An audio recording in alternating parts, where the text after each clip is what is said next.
You've advised practically every Republican nominee and precedent in my lifetime here, and you've always been a free trader and anti-tariff. So, you know, I hear you kind of like trying to navigate not condemning this, but like so many other Republicans, including people like Marco Rubio and others in the Senate and in Congress, who are now bending themselves into pretzel shapes.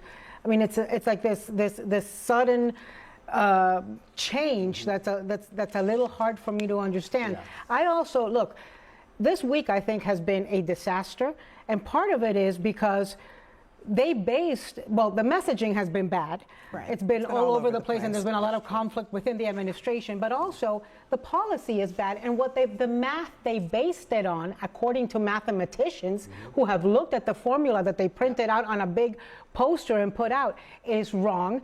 They've imposed tariffs on penguins.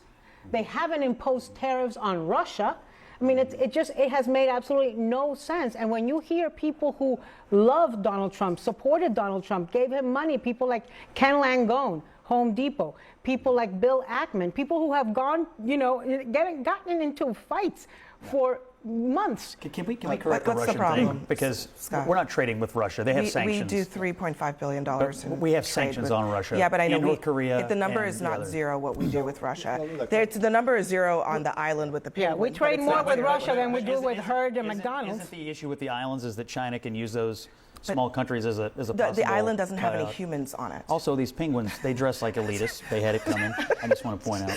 I mean, I don't think I don't think on there. I'm just saying. Well, I think the Russian thing's been overstated. I don't think that you throw zero tariffs on Russia and then massive tariffs on other countries that are basically doing almost no trade with the United States. I think that there is something to what you say. I don't think this has been handled that well, and you're right. The markets have reacted pretty ferociously against this. But I will say this. And the math has been erroneous. The mathematical formula. Scott made an important point just a few minutes ago. This is the new Republican Party, whether you like it or not. I mean, Trump won because he won blue-collar union voters, and he and the Republicans view that as the base of the party now. And it's different. It's different than when Reagan won, where it was mostly wealthy people. Now the wealthy people vote Democratic, and middle-class people are generally voting Republican. And so this is a policy position that's actually fairly popular with Americans. You're right. I'm a free trader. Which part, Scott? I'm sorry, Steve. Which part do you think is popular? Because I don't think that's true. Well, let me just say this.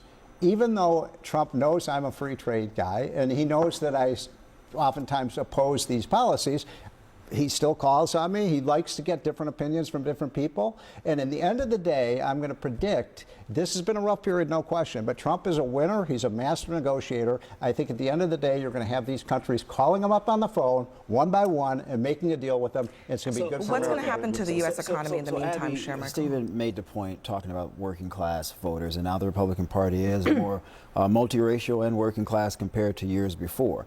And when you look at it from the perspective of people in the Rust Belt, what have they seen since the early 90s as a result of free trade? 5 million jobs over 2 decades eliminated. 90 good-paying manufacturing jobs, by the way. 90,000 factories closed. That's an estimate. Then you move forward to the early 2000s, increased imports with China, known as the China shock. You're aware of this, Stephen. You've written about it. That also eliminated 2 million additional jobs. So you're talking about over 2.5 decades, about 7 to 10 million jobs eliminated, good-paying jobs for blue-collar people. They completely feel ignored. They completely feel forgotten.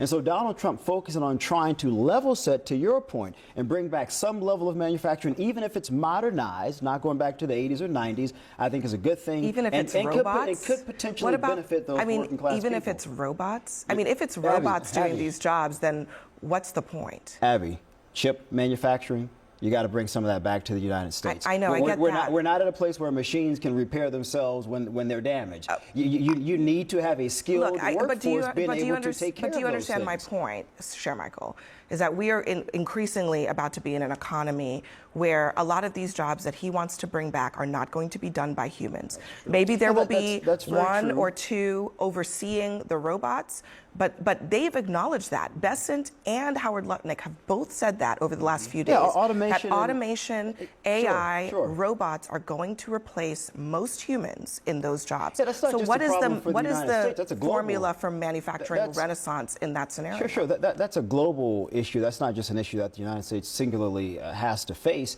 And I would say at some point we probably need to start preparing our workforce to be prepared for a modernized world. We haven't done that in 2 or 3 decades. I guess the question is, And how does so this? to have How some does this? conversations about returning some jobs to people while we still can, I think is a positive I think thing. that's fine. What that obviates, what we're not talking about is the incredible pain that is going to be felt precisely by the blue collar people, right? Who are going to go to the grocery store, because we're focusing on the markets and we're focusing on Stephen Portnoy having lost $20 million and the billions of dollars that Jeff Bezos has lost and Elon Musk and all of that.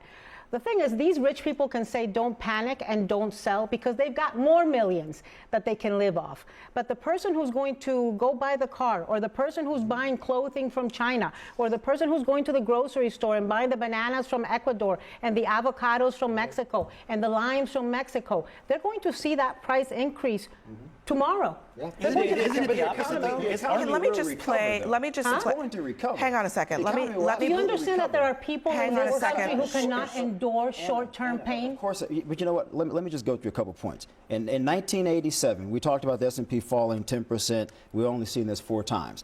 In 1987, it occurred. We saw a bounce back of 102%. November 2008, a bounce back of 105%. In 2020, a bounce back of 94%. It recovers, and it recovers stronger than it was before. That is absolutely Sure, Michael, in none of those cases that you just cited is it a man-made crisis. This is created by one person.